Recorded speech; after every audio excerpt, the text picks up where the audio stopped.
Hi everyone, welcome back to The Cutting Room, the movie show by All the Right Movies. My name is Luke, and with me are a couple of good old boys, Westy and Matt. Hello.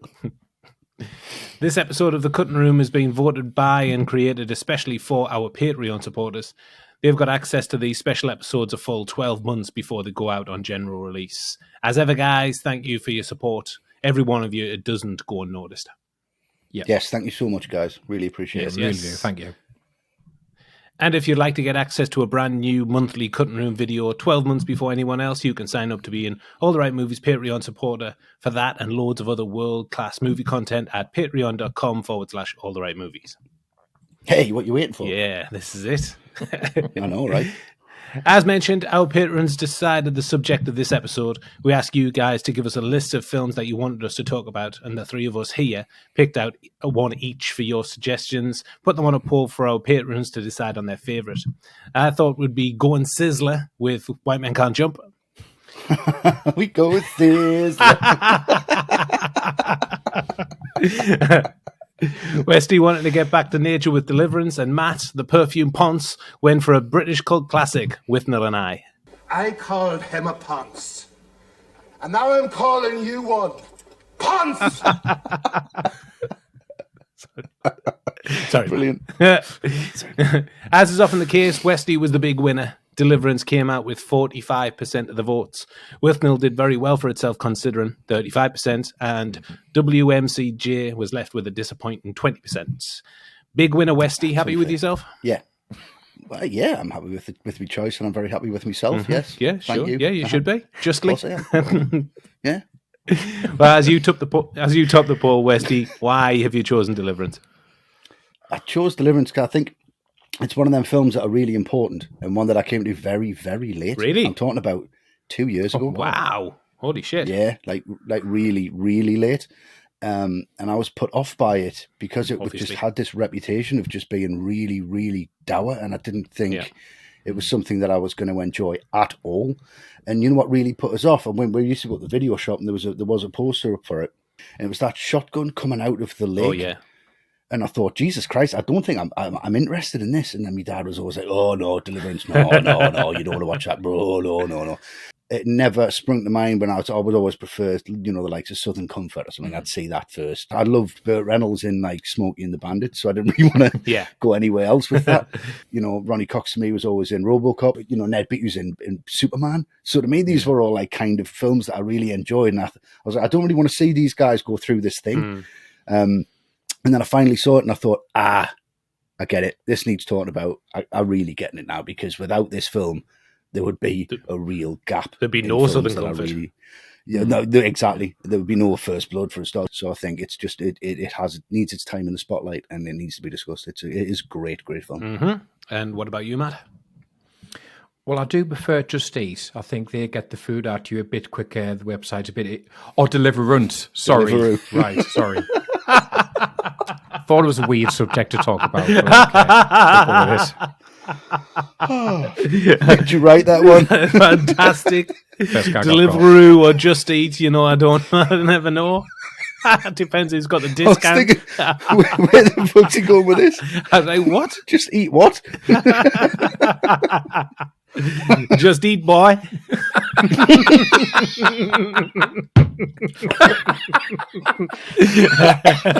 Go on, you got a pretty man. Okay, so it's Deliverance. Wow. Right. Oh, wait, come on. Okay. Not Deliveroo. Yeah. Okay, Deliverance. No, this is one of those films. It's probably a bit of a cliche now to say this, but I knew the famous things about it well before I saw the film. Yeah. I knew what Duelling Banjos was. I knew about the famous Piggy scene as well. So I suppose a bit like Westy, I didn't feel in a big rush to see it. But I think there's more to it than just those two scenes. And it's an intriguing film to look at, because you could say with some justification, well, this invented that subgenre of like rural American outback horror. Don't go out into the woods because the locals will get you. Mm-hmm. But it's a weird one, because this film isn't anything like the films that inspired it. It's nothing like Wrong Turn. It's nothing like The Hills Have Eyes. Like, if I go out exploring in the woods, I'm not scared cannibals are going to eat me, but some locals might fuck me up. So Deliverance plays everything a bit closer to home. So, I think it's a really unusual film, actually. I think it's well worth talking about. Yeah, very much. Yeah, I mean, I'm very happy that we're covering this one. I would have been happy with any of them, really, but I think I came to this, unlike you, Westy, in my teens, because of the controversy surrounding it. I knew kind of what it was about reading magazines. And despite its tricky themes, it is a film that I've always really, really liked and was on my wish list to do when we did the podcast. I wanted to talk about it on the pod. I think it's a really important film, one that contains, as you've mentioned, it, two specific moments that have really crossed over into popular culture. People who've never seen Deliverance are aware of Duelling Banjos theme and the term "Squeal Like a Pig boy." Yeah. They both go together hand in hand, and although they are separate in the film, pretty much you can't say one without thinking of the other. Yeah. So it is a classic and a lot to unpack with the film, and it's just celebrated its 50th anniversary as well, so it should make for a great show. Yes. Hopefully so. Well, let's get into the canoe then, fellas, and go downriver in search of our deliverance.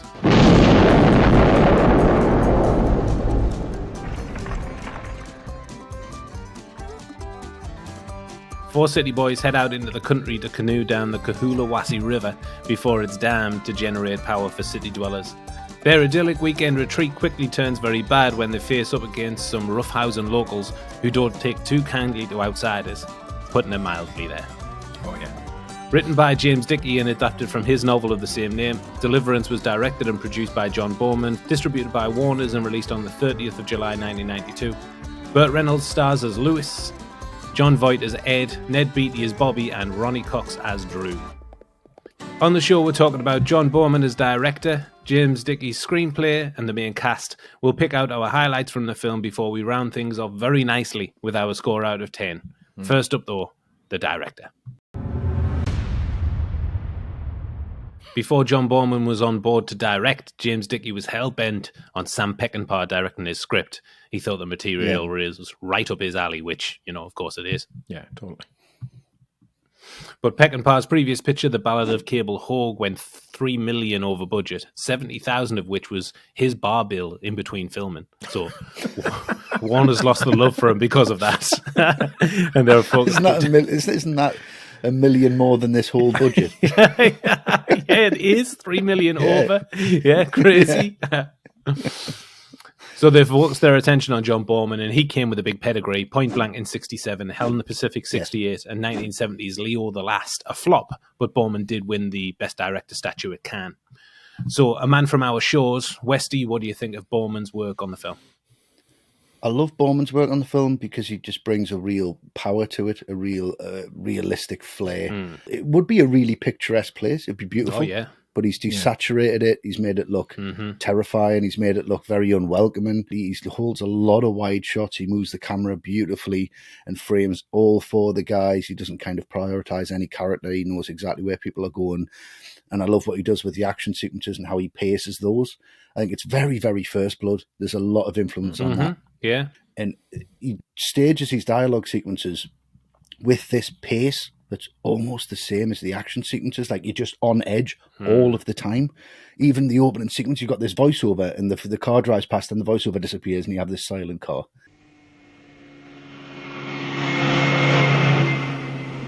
Yeah. And it's just like, that's where all the action is. He knows where the action is, and he's pointing you towards it all the time. It's just this movement, constant movement, left to right, go, go, go. And he knows what he's doing with it. And I think he does a really, really good job. And you can tell this was shot by somebody who was very confident and very masculine, but at the same time not afraid to explore the fears of what masculinity actually is and bring that to the forefront of cinema, which he does beautifully here. I think he does a great job. Yeah, very good. Yeah, Warner's tried to can the film by driving the budget down. They had cold feet about the subject material. I mean, obviously. He still did it, though, and that's the grit I'm talking about. It's like, fuck you, I'll do it anyway. Exactly. Yeah, so loads of shortcuts were made to stick to the budget. One of them was to have the actors do their own stunts. And you can see that in the footage. Those wide shots of the four fellas canoeing, it's clear it's not stand-ins all the way through. Yeah. And that just really impresses me. There's no smoke and mirrors, no tight camera shots. It's all done in camera, loads of wide shots, and it just gives it so much authenticity. You can feel what the actors went through, like, Jaws and like Texas Chainsaw. You can feel it under your fingernails. And I think there's a lot to be said for the physicality of movie shoots like this. You can really feel it. Yeah. And I'm also just really impressed by the location shooting as well. If there's ever an excuse needed for shooting on location, this is it. The river is metaphorical of the themes of the film, lush and inviting on the surface, but lurking just below unspeakable dangers. Really like that. And most of the film was shot along the Chattooga River on the border of Georgia and South Carolina. Boorman chose that because he wanted the harshest river possible. And rivers are graded by difficulty, and the Chattooga has the highest rating. But even after filming, it looked too idyllic for Boorman's tastes, for the kind of visual perilousness that he wanted to convey. So he desaturated the negative and muted the greens to make it look less inviting. I still think it looks pretty fantastic. Yeah.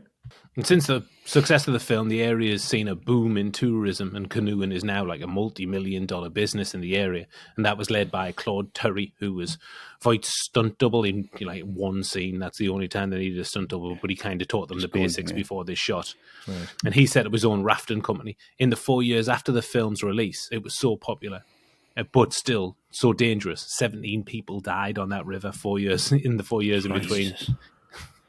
Blood on his hands. What else is really interesting as well is that they wrote it into the, because when they had the script, they started, Boorman's rewriting the dialogue. And it's a great bit at the start where you've got Reynolds and you've got Voight in the go up, and Reynolds says, I don't believe in insurance, I've never been insured in my whole life, there's no risk. Yeah. And then Voight says, I have some, which basically means I've got a stunt double and you don't. Which great. is really, really great.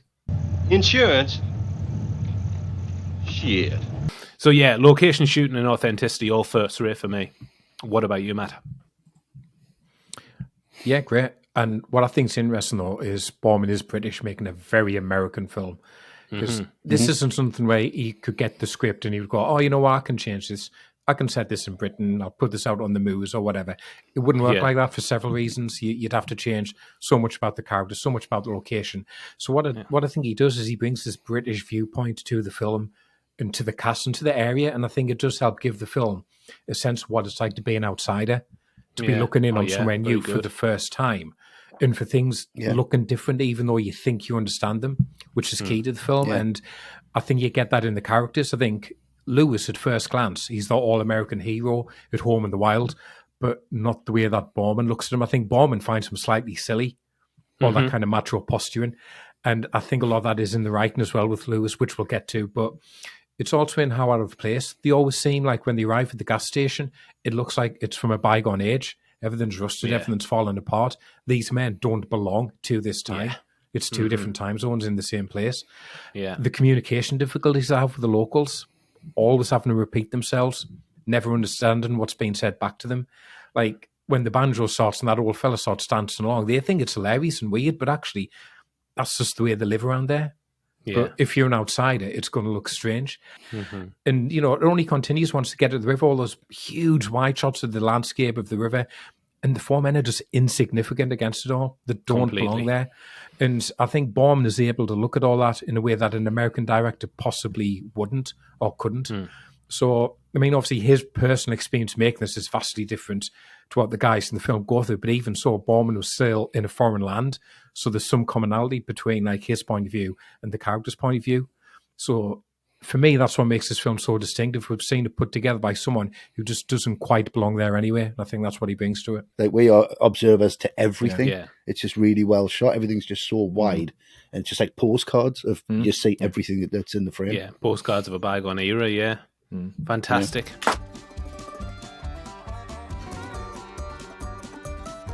So despite being an outsider, John Boorman does great work on Deliverance, capturing the beauty and the bite of rural America. A fascinating character, James Dickey, an ex-lawyer, teacher, ad man and World War II vet. He was a writer and a poet and by all accounts a terrible boozer.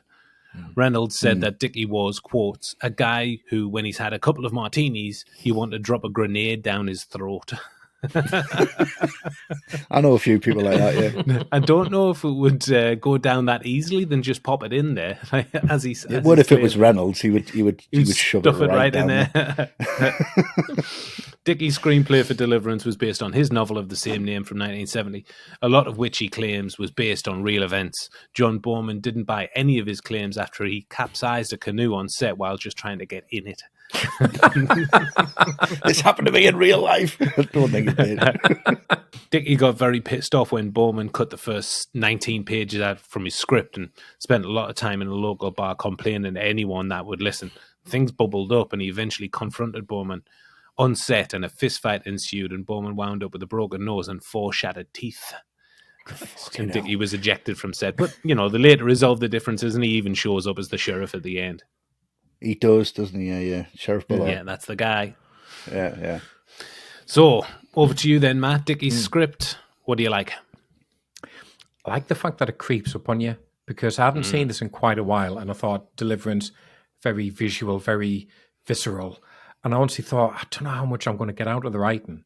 But actually, coming back to it, I'd forgotten that there's quite a lot of like themes going on in here, and I think it's got a lot to say about masculinity and how it undercuts it. Like, first with Lewis, the alpha male to end all alpha males. Yeah. From that quote that Wesley said when he says he doesn't believe in insurance because there's no risk involved. I've never been insured in my life. I don't believe in insurance. You're an idiot. You're an idiot. Ridiculous. He's got a badge on him that says survival or something like that. Yeah. Ridiculous. Exactly. Massive compass on his head. Exactly. Doesn't know where he's going. Yeah. Well, that same Can't read beauty makes everything like a confrontation, haggling with the locals, constant references to Bobby's weight, and even with Ed, his best friend, little digs. Oh, you've got a nice life and a nice wife and a nice kid. In survival, who has the ability to survive. Waiting for the system to collapse so he can thrive. He's the hunter-gatherer. Like, I guarantee if this film was made today, he'd be an anti-vaxxer and he'd be proud of it. He's one of those guys. So there's so much like bravado to him when he's like spewing the fish and he's flexing his muscles. He loves all that stuff, but all that alpha male behavior is bullshit. Look at him by the end. Smashed up leg, probably going to lose the leg, so he's literally going to need a support system if that happens. All that bravado counts for nothing. So he's clearly been a big fish in a small pond, but not out here. So I think that's the first way the masculinity of this kind of setup gets undercut. And the other interesting way of seeing is what happens to Bobby, because after he's been raped, it's understandable that he just wants to get rid of the body. Don't report it. Just get out of here. But it's not out vengeance. It's what he says when he says, I don't want this to get around. I don't want to get out, yeah. Like, he's going to be so much of a lesser man in his view if people hear about what happened to him, because that doesn't happen to men, so it'd be less of a man. So, to come back to this, I found it really pleasantly surprising to, like, watch this thing. Actually, it's got quite a lot to say about, masculinity.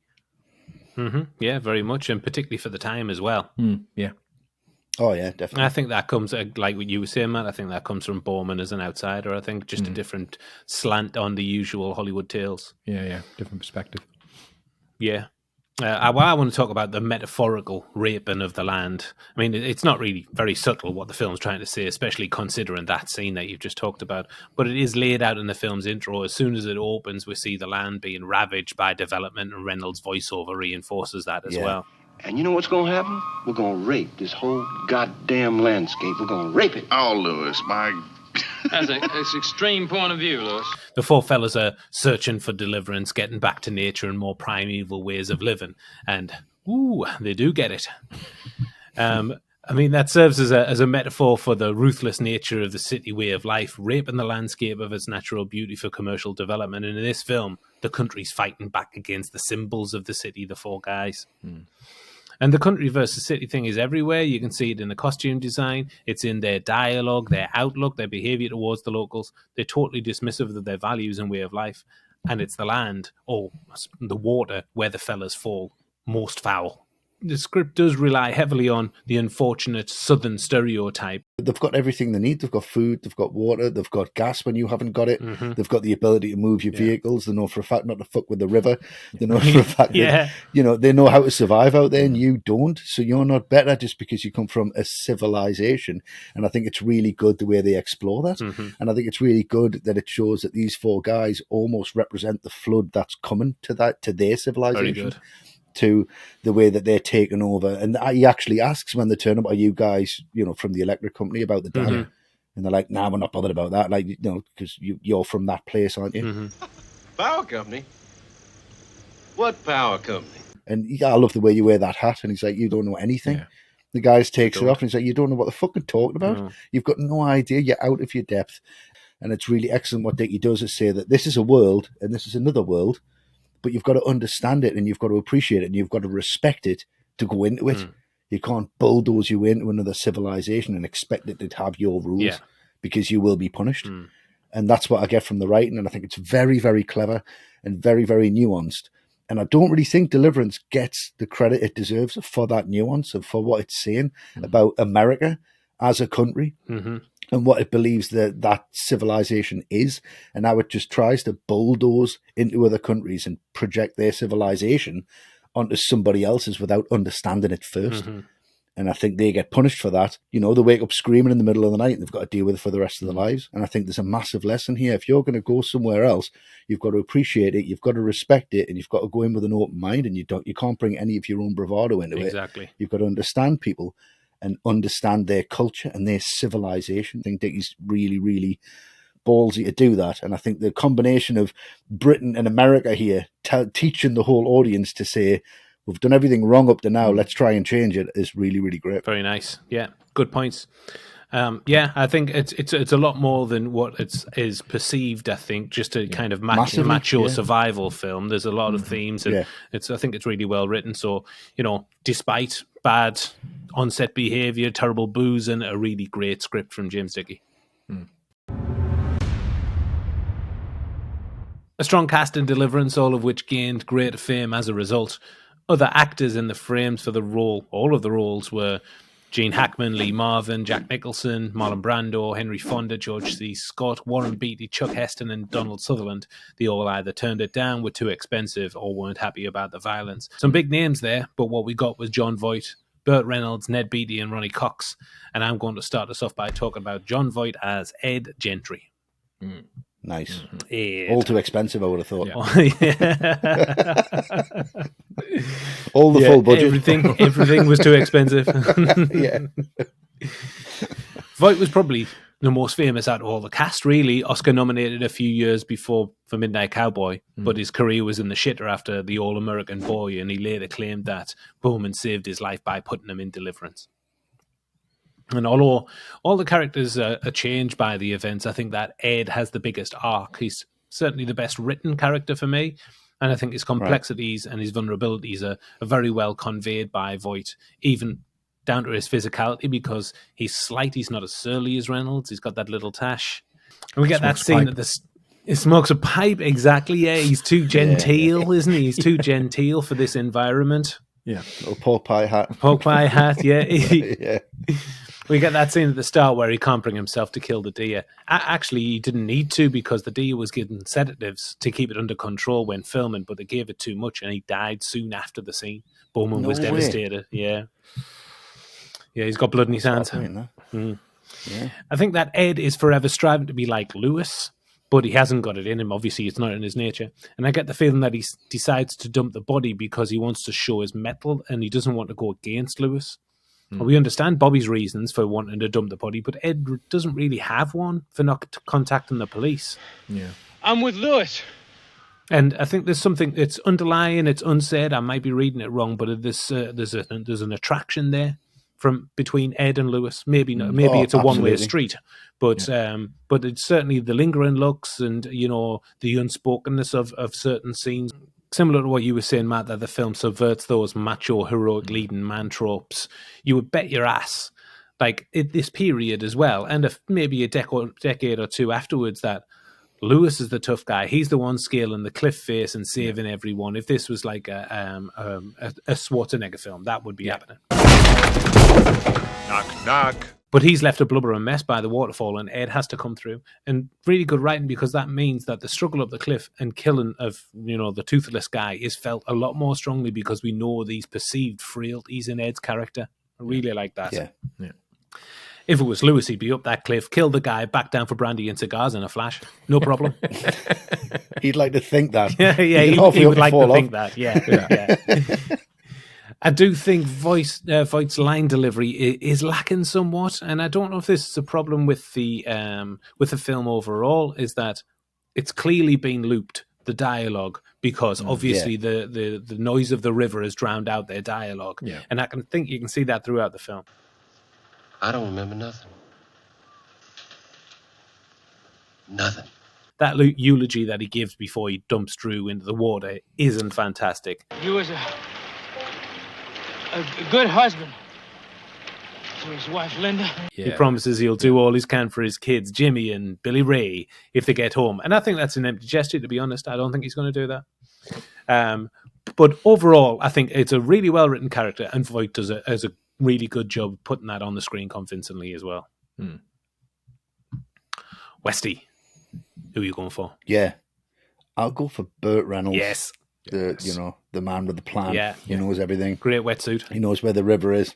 It's only the biggest goddamn river in the state. Doesn't know where it is, can't find it. Blasts ahead. I think that it's great, that off-road chase, when he cuts them off as if he knows What a better dick. within that space. He's just a dick. He's just so great to watch as a dick. He's just literally laughable. He is laughable. Yeah, he's a pastiche. And he's so bad. He's a pastiche of himself, though. Yeah. And he just really plays it very, very well and very convincingly. And there's a bit in when he's shot the guy and he's over the tree, one of the mountain men, and he's just like, is he alive? And he just holds the arrow like that. Like, Not now. What's he done? Yeah. What's he done? Nothing.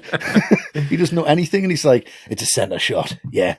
And I know that, Reynolds really wanted to get into the character, and he did. And he didn't want any stuntmen to do his work for him. And that bit when he goes over the waterfall, Boorman wanted a dummy to go over the waterfall, and they did it. And Reynolds said, that just looks like a dummy going over the waterfall. I'll do it. So he's almost the character, right? Yeah, so he does it, goes over the waterfall. And you can see the bit because Boorman uses the shot twice. He does it once as a wide, and then he does it once as pretty much like a mid, almost a close-up. And he bounces off the rock he does, back. yeah. And he breaks his coccyx, his tailbone, and you can see him in the water because everything's overdubbed. Like you said on the loop in there, and he's shouting something totally different, like "John, me fucking back's fucked." Ow! For fuck's sake! And he just overdubs something else over the top. You can see the moment where he skirts and hits him, you can, and he just jerks back. And then he went to John Boorman. He was recovering in hospital, and Boorman he went, "How did it look? How did it look?" He went, "Looked like a dummy going over a waterfall."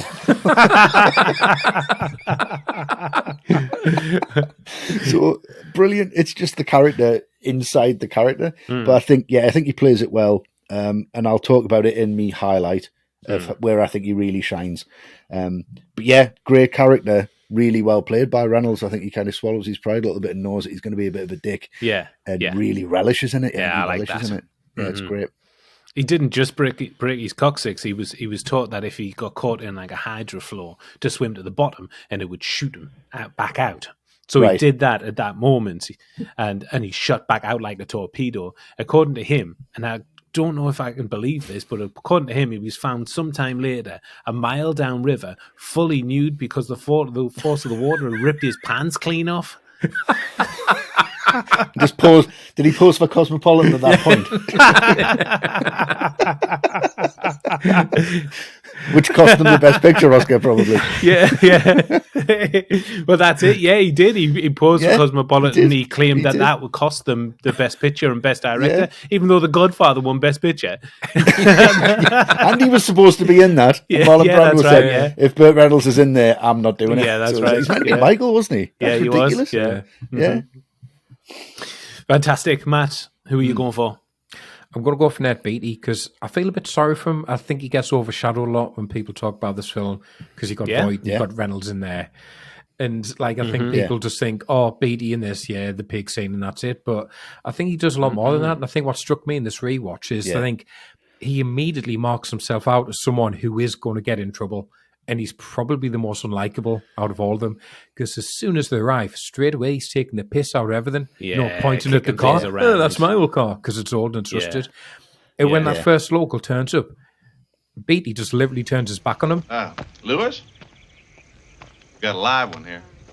Won't even talk to the guy. And the scene we mentioned already with the hat, Mister, I love the way you wear that hat. Just really condescending. He's got a real city arrogance that he's better than all these yokels around him. And it's tricky because you don't want to say, well, he then deserves what's coming to him because no one deserves that, obviously. But his character is a vessel for that type of attitude, that type of entitlement. And I think if you go into this type of place and this situation with that entitlement, it's going to be pulled out from underneath you. It is going to come back to haunt you. I think Beatty sums that up really well because Bobby, he's the type of person to be around where we all know that guy that you can't take anywhere. because he'll take the piss out of the wrong person, and he's not physically cut out for this at all. You can't rely on him. He's always going to say the wrong thing at the wrong time. Like even at the end of the film, nearly blows their story with the sheriff because he just can't keep his yap shut. And Voight's just sitting there cool as a cucumber. And Beatty says, like that. And said, he's a nightmare of a person. So it's testament to how good Beatty is. Like you've still got a bit of sympathy for Bobby for what he goes through. And like Reynolds, he went through hell making this film. Like at one point when he was in the canoe, he fell out and he got sucked into a whirlpool as well. And he was underwater for 30 seconds before they could get to him, got him out. And Beatty said later, well, I thought I was going to drown. My first thought was, how's John going to finish the film without me? My second thought was, I bet the bastard will find a way. Great. Thinking all of that while your life's at risk. I know, right? First and second thoughts. Yeah. Not like kids, wife. Yeah. Oxygen. Are my pants still on? We've only covered 3 of the main cast, obviously. Ronnie Cox is in there as well. A great performance, but one of them had to go.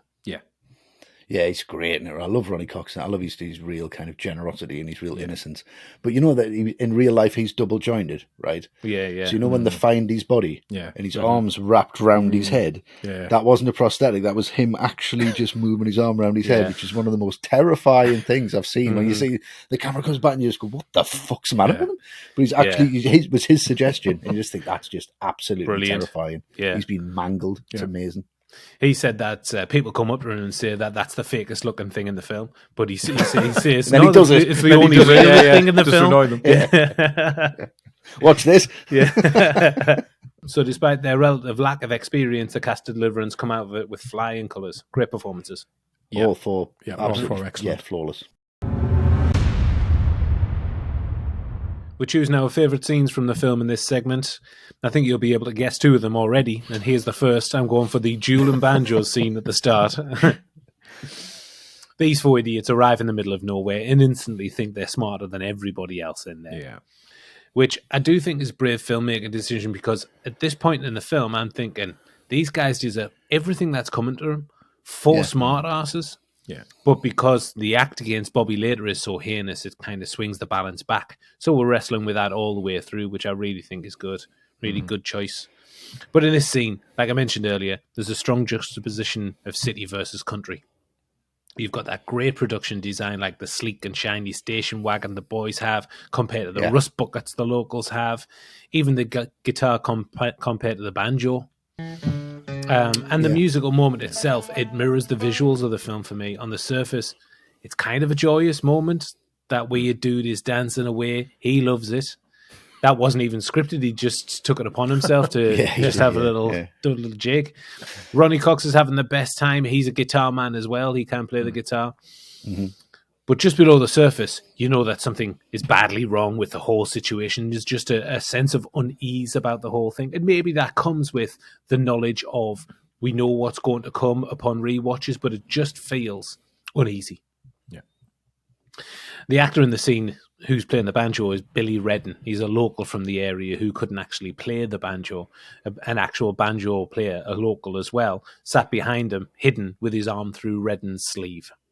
Yeah, right. Brilliant. Okay, amazing. Redden has only 3 other movie credits to his name. In all 3, he has the same character name. Can you guess what that might be? I don't want to. No. It's not. It's nothing outrageous, I assure you. All right, fine. Jeff. It's Banjo Man. Oh, right. Okay. Dining out on that one for the rest of his career. Yeah, of course. Can't even play. Hey, baby, it's the Banjo Man. The thing I love about his performance, though, like on film, and he really took to Ronnie Cox. Like, really loved working with him. Absolute opposite with Ned Beatty, though, for some reason, hated him. So when he has to snub Du's handshake, he couldn't do it because he just liked Ronnie Cox too much. So that's why Beatty gets brought in a shot. Boorman, that's it. You're going to have to get near him. And then you'll notice as soon as it's when Beatty shows his face, that's when Redden gives him the cold shoulder because he just hated Ned Beatty. Nah. Yeah. Nah, not having it. Not having it. Yeah, brilliant. I'm going to start doing that.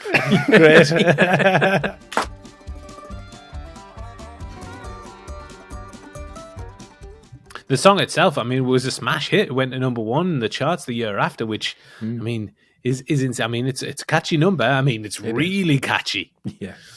There was a lawsuit afterwards to credit the original composer, who's got the best name, or you kind of self-appointed name, I guess. His name is Arthur Guitar Boogie Smith. I imagine the Guitar Boogie was self-appointed. Yeah, of course it was. He won his case, but he didn't want it to be credited in the film, like in retrospect, because he disagreed with the violence. Understandable, Guitar Boogie man. Yeah, it's fair enough. I mean, but despite the lawsuit, I mean, Boorman was given the gold disc for the success of it. And it was stolen from his house in 1981 by famed Irish criminal Martin Cahill, Right. which is absolutely ridiculous. So Boorman later made a film called The General. Right. It includes a scene about the disc actually being stolen. Right. So he's just made The General just to get back at Cahill, to be fair. Yeah, because that was about him, wasn't it? Yeah. Yeah. Good film as well. Yes. Yeah. It's just a really iconic moment in popular culture, this. I mean, as soon as you hear that riff, it doesn't matter where you are. It's a primal instinct to think about the culture portrayed in the film. Yeah. Incredibly effective filmmaking. Yeah. Okay, right. Westy, brace yourself. Yes. What are you going for?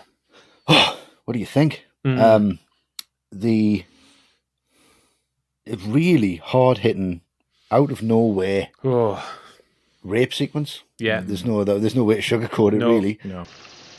This river don't go to Antry. You done taken a wrong turn. And I think it's brilliantly done. Really brilliantly done. And I only seen this a couple of years ago, and despite everything that I've seen before, I think the tension that's built in this sequence, the performances, and you are just there, and Boorman puts you there.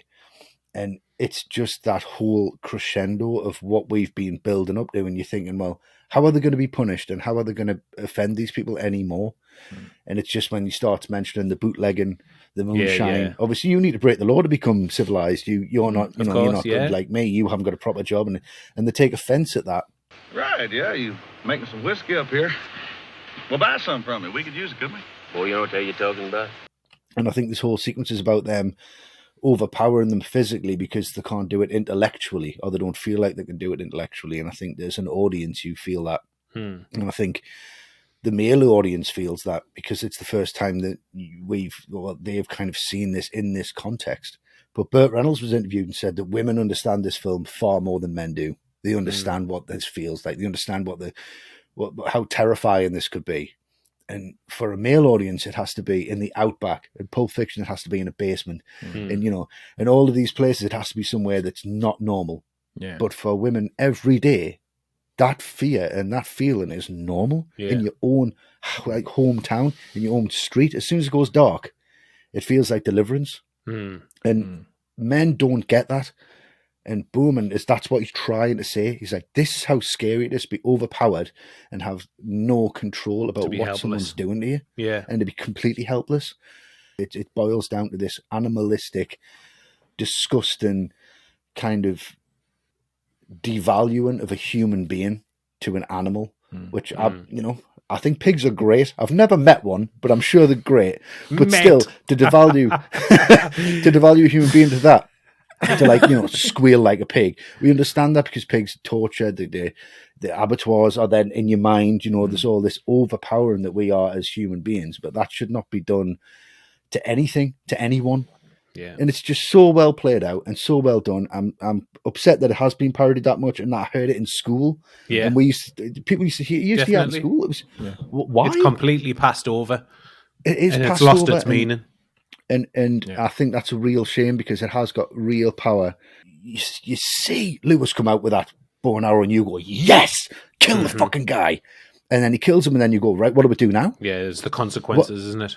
And that's just that sequence of the film. And what other film does that where you go on a complete 180 and you go, oh, Jesus, yeah, what do we do now? Yeah. We've killed somebody. How do we explain it? And when McKinney dies in this, it's one of the most brilliant does it well. death sequences I've ever seen. Like, I honestly think he was dead, but he trained himself. He held his breath for 2 minutes and didn't blink for 2 minutes and practiced that for 6 months just so he had this nailed, and he fucking nails it. Oh, McKinney's fantastic. He kept his distance from Beatty on set and stared him out constantly. Yeah, just kept staring him out, didn't he? Yeah. Oh, Jesus Christ. Oh, well tackled, Westy. Was that Bruce Dern who told him to do that? It was, yeah. They were best It pals. was Bruce Oh, wow. Dern. Yeah, Bruce Dern. Yeah. Matt, final scene, what are you going for?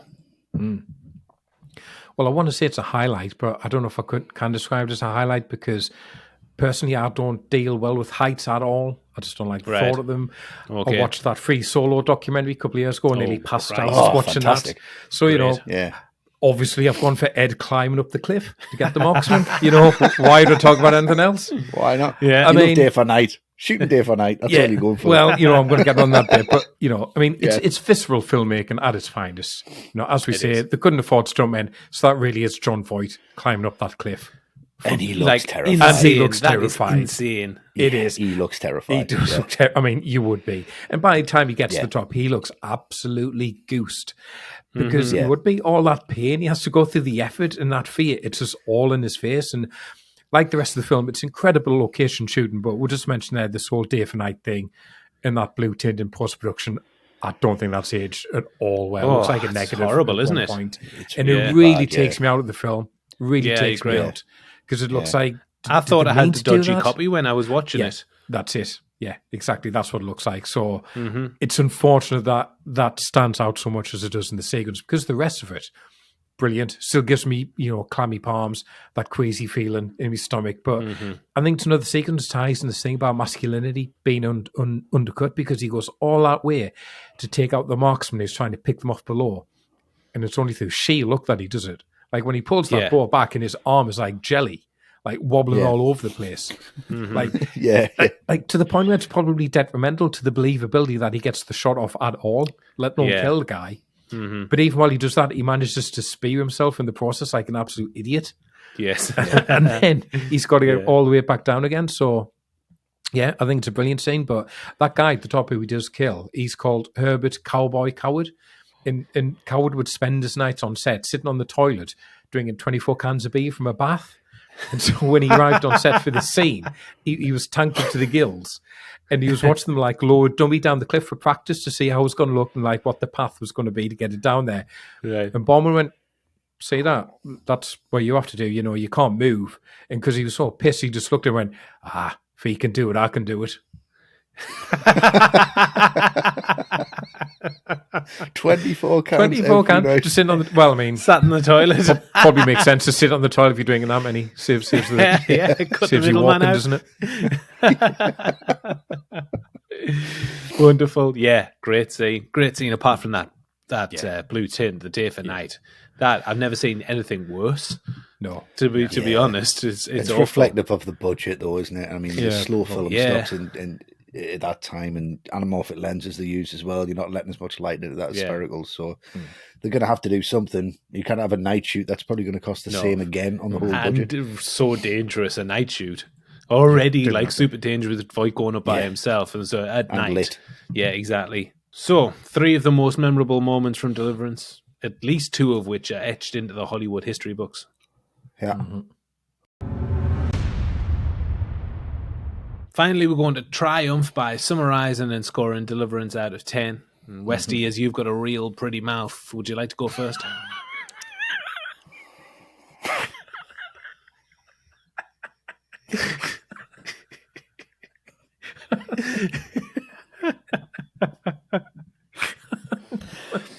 I've just spent 10 minutes summarising that sequence of how I don't think it should be parodied.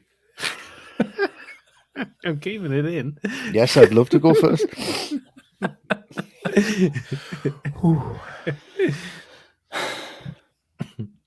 Deliverance. Yeah. So I came at it, like 2 years ago. Saw a lot of influence in it. So a lot of themes that we've discussed. Really, really enjoyed it. There's some bits in it that do pull me out of the film. Like we've mentioned, the Night for Day sequence was one. Yeah. Which was reflective of the budget. There is some real editing issues, I think, I have with some of the action sequences where it does seem a little bit sloppy. Yeah. I would have liked a little bit of a more believable performance from Voight. I think he kind of hams it up quite a bit, where the other 3 are pretty grounded and pretty good. Yeah. It does have its real good moments, but it does have bits that bring you out of it. Nothing.